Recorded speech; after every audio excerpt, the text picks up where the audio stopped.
Hey, what is going on? You may be wondering, Ari, what the hell are you doing and what the hell have you been doing? Said absolutely no one. Well, things just got busy and now I have enough time to record and edit some videos, which I really miss. So we are back. Your boy is finally back after a 1 year hiatus and we're not going to stop from this moment forward. So if you like this sexy duck on the screen, make sure to smash the like button and subscribe and let's get into it, man.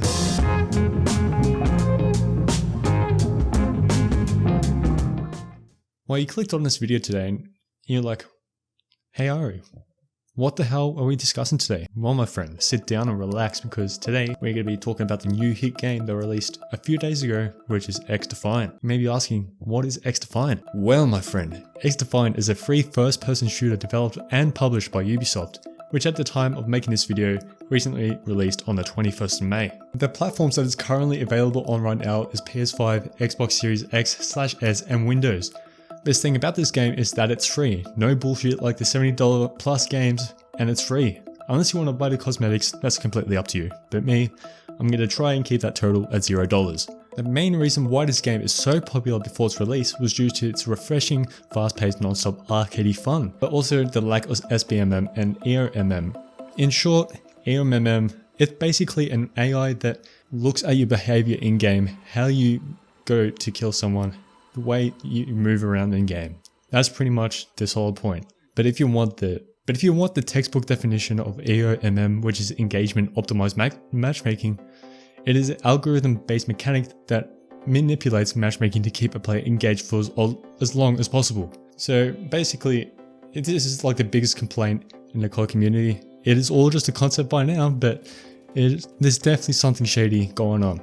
The other thing is skill-based matchmaking, which is pretty much pairing people up with the equivalent skill in one lobby, which makes sense, but in the long run, it just does damage to your brain. Not really, but it gets really frustrating, if you know what I mean. From my experience, the gunplay is solid. The guns look great, they sound great, and being a mouse and keyboard player, it feels smooth whenever I'm looking around. It took me a bit to get used to, as coming from COD to Xdefiant, looking around with the mouse kind of felt weird as it had this floating type of feeling, but I've gotten used to it. In my opinion, there's enough weapons in this game for the 6 weeks that we're going to have them for the preseason. It would be cool to add more weapons to the other seasons, such as LMGs. I just realized I said season. It would be cool to add more weapons to other categories such as LMGs and sniper rifles. It would also be cool to see some weapons from Rainbow Six Siege or possibly some other titles that Ubisoft has made in the past, such as Splinter Cell weapons. That would be interesting. Come on. As for progression, I think it's plenty to grind for, as the weapons camo, player levels and the battle pass is more than enough to grind for right now. But if you're a no-lifer, hunchback, turtle looking, Mario Kart looking, it may be not enough for you because you don't go outside, much like me, but I still go outside sometimes. Okay, not important. Although not being enough, it is perfect for those who want to hop on for like an hour a day and just grind out some weapon levels, just like me. Speaking of the player leveling, I heard that there might be a prestige type system similar to COD coming into the future. That is not 100% right now and is all speculation right now. In regards to the movement, it's fast. It has that arcadey shooter feel and it just has that great move around without much restrictions.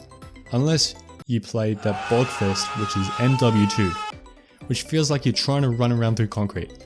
Trust me, when you're going from one extreme to the other, it's definitely a shock. In short, the movement is fluid and can be used for any which way you want. Whether you want to be a bunny hopping sweat, camping piece of shit, or just a running gunner that likes mowing people down and then dying 1 kill after that. Xdefiant's movement has something for everybody. As for audio, there are many aspects that I can cover, but not wanting to make this video too long, I only cover a couple of things. For the first aspect is the footstep audio. In my humble opinion, this is perfect for this game.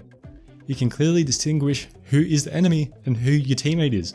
For example, enemies have light pitter-patter steps that you can just perfectly hear, while your teammates have little to no audio at all with the footsteps, which is good coming from the recent Call of Duties where you can't distinguish your enemies to teammates' footsteps because they sound like they have the footsteps equivalent to an elephant.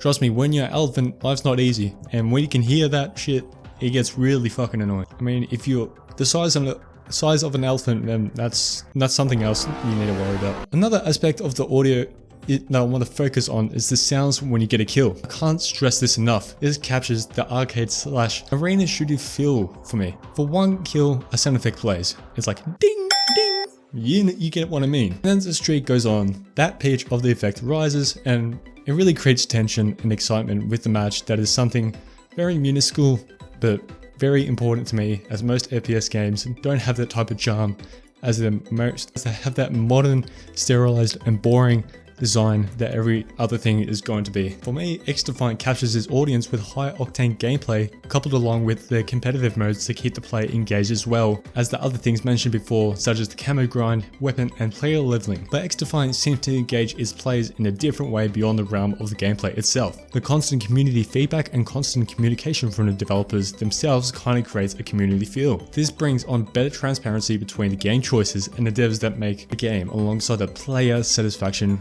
once those changes are made. And if the players don't like it, it's like, nah, we don't like this, we want something different. Mark Rubin's like, yeah, I got you, man. We'll make something different, and then if you like that, we'll keep that in the game as well. We might be overworking ourselves, but it's definitely worth it. This is what is generally missing between other games these days, such as Infinity Ward, that bring absolutely radio silence to its players unless a new season comes out, and then they refused to bring any new changes. Modern Warfare 2, again, movement, nothing happened. It was good in the beta, and then it just shut itself in a full release. I feel like this helps the health of the relationship between the player and the dev, as the devs can't make every change the community wants, but it still brings players wanting for more. Hoping the game will improve over time for a very long time for the foreseeable future. Hell yeah. This game is the most fun FPS game I've ever played within the last retake this. Hell yeah. This game is the most fun FPS game I've ever played within the last 5 to 10 years. Comeback of no SBMM and the arcade shooter feel is what I've been yearning for years, ever since Black Ops 3. This game feels like the player's game, the FPS game that people have been wanting from other titles such as Call of Duty. But with the last few entries, they've shat their pants and has deterred me and many others, probably massive amounts of other people. Like, when I'm talking about massive, we're talking about like countries, like multiple millions going away from the game. Imagine you, a single player dev, no, one man dev, and you're like, oh, my game blew up, and you get 10 million. That is good. To them, it is nothing. But if those people decide to play the current titles, they are absolutely brain dead. Or if you're smarter than the average 9-year-old, it will go over to the older titles such as Black Ops 3, or maybe move to another title or genre completely. I hope we can expect more titles like this. With the teaser of Splitgate 2, it is definitely another game I'll definitely get my hands on, as Splitgate was super fun. It was like Black Ops 3 and Halo had a baby together. It was absolutely fun as. But unfortunately, this died due to the devs focusing on their next project, which is Splitgate 2. If you haven't played Splitgate, I definitely recommend giving it a try. The maps, in my opinion, are all great. All of these maps are ripped from some Ubisoft game and crafted to suit a certain game style. My favorite so far is the Googleplex map, which is basically named Noodle in the game. These maps have a general 3-lane design with a bright and vibrant color palette, which reminds me of Black Ops 3's maps. I mean, UIs do not have to be complicated at all. I feel like Xdefiant is plain, but it's simple. It is good, it is vertically formatted, and doesn't look like a streaming service. MW2. Okay. As far as graphics go, it's nothing like we haven't seen before. It really does the job, and it looks good. For the art style, each map has its own. Like the Splinter Cell maps is like a government agency, or zoo. There is nothing else I can say for that map. It is just a zoo. Who would have thought of that? There will be plenty of other titles that thought of that. I like it. All of these things bring variety and doesn't really bore the player that much, including me. I haven't gotten bored yet. I've only played like, let's say 10 hours. I've only played 10 hours. I'm still having fun. Usually I would have gotten enough. For the next seasons, I'd like to see some Rainbow Six Siege inspired maps. I think they'll look very cool. Allowing to test out the different weapons, ult, and abilities is a great way to get familiar before entering an online match. No carrying around like COD. Grind to level 100. To achieve bronze, you need level 50. To achieve silver, you need level 75, and to reach gold, you need to reach level 100. That's easy, no catch, and straightforward. Do you know what makes it better? You don't necessarily need any long shots for these camos. If you ever played the most recent Modern Warfare 2, that is the most boring and brain-rotting thing you can ever do in that game for the camo grind. If you ever decided to do that, please do not do it. I did it, and it took me a whole year because platinum challenges came in the way. Instead of reaching a certain level, you do a challenge to unlock a faction, weapon, or equipment. Example, get 10 long shots with ARs to unlock the ACR. Pretty damn simple. It doesn't need to get more complicated than that, but it seems Call of Duty and other games seem to find ways to make everything more complicated. I don't know how, must get NASA level scientists come up with these challenges. It is a bit of an over-exaggeration, but you know what I mean. Brings variety with different alternate abilities and brings some of the best Ubisoft games into one. One thing I like is with each faction you play, they have their own announcer, which I find is a really nice touch. One thing, it is not COD. So when people keep saying, oh, it needs a battle royale, it needs kill streaks, shut up. You've got your ults, that's pretty much your kill streak, but except you need to work way harder for it. Or not way harder, but it takes way longer to achieve. So it is definitely a breath of fresh air to most people play this game. And some of the people that haven't played this game, please download it and just give it a shot. Even if it's a couple of games, if you don't like it, that is fine. Find something else to play. But please, my main message is just play Xdefiant. You don't really need an explanation for this, do you? Come on, man. Xdefiant is a free FPS that brings much to offer. Basically, Xdefiant is a free first-person shooter that has much to offer to the average player. No SB mem, and it can be picked up by anyone, whether you're a dad, a teenager, a teacher, no.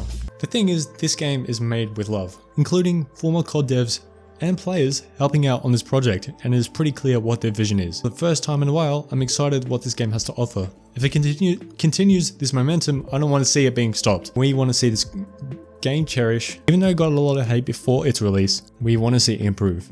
And that's the main message that every content creator wants for their games. This game finally brings out other competitions to other titles, as other titles have been getting lazy and been copying and pasting the same shit from year to year, and not really innovating from anything. So I hope this will result in getting better quality choices from other studios too, but I'm being a bit naive, so that probably won't result in that outcome that I would like to see. If you're considering playing it, I'll leave links to each platform in the description for PC, PlayStation and Xbox. I might feel like I'm being an ambassador for this game, but I promise I'm not getting paid. And if you want to check, just look at the sub count on this. It's not very, the sub count needs to improve. So if you want this channel to grow, please comment, like and subscribe. And if you got this far, comment tomato. That's the way I know. There isn't much issues I can say about this game other than a netcode and a hit registration, but that is already being worked on by the devs as per Mark Rubin's communication on Twitter. To go a little more in depth, say you're in a gunfight and someone finishes you off, but not that way, but you felt like you got a few more bullets in. Well, a couple of seconds later, hit markers appear and will greatly damage the other player and even kill them.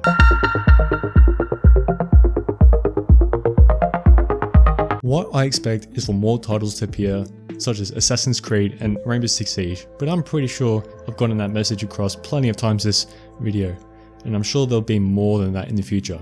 Mate, imagine a Rabbids faction in this game would go crazy. Put that in there. In conclusion, this game is absolute fun. Not much I have to say. That's pretty much it. If you guys like this video, be sure to comment, like and subscribe, and I'll see you guys in the next one.